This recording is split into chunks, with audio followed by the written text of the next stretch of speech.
What's in it for the workers in terms of skills then? So are there career development implications? I know we've talked about DEI.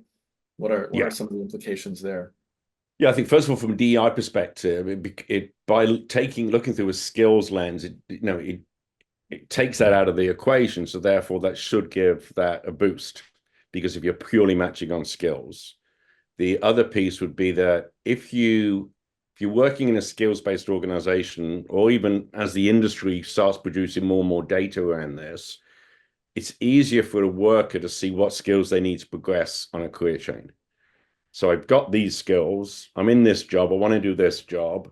What skills do I need to gain to move into that position? That means they can be far more proactive with their employer or themselves, if they're a contractor, to do something about getting those skills. Sure, that makes a lot of sense. One question we're getting is what will skills-based hiring really replace degrees as a requirement for a job?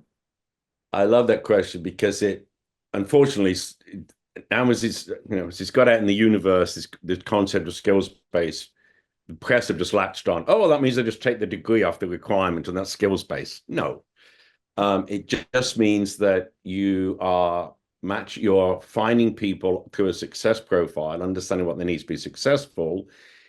And if they have a degree, that's fine. But does that really add to their ability to get that work done?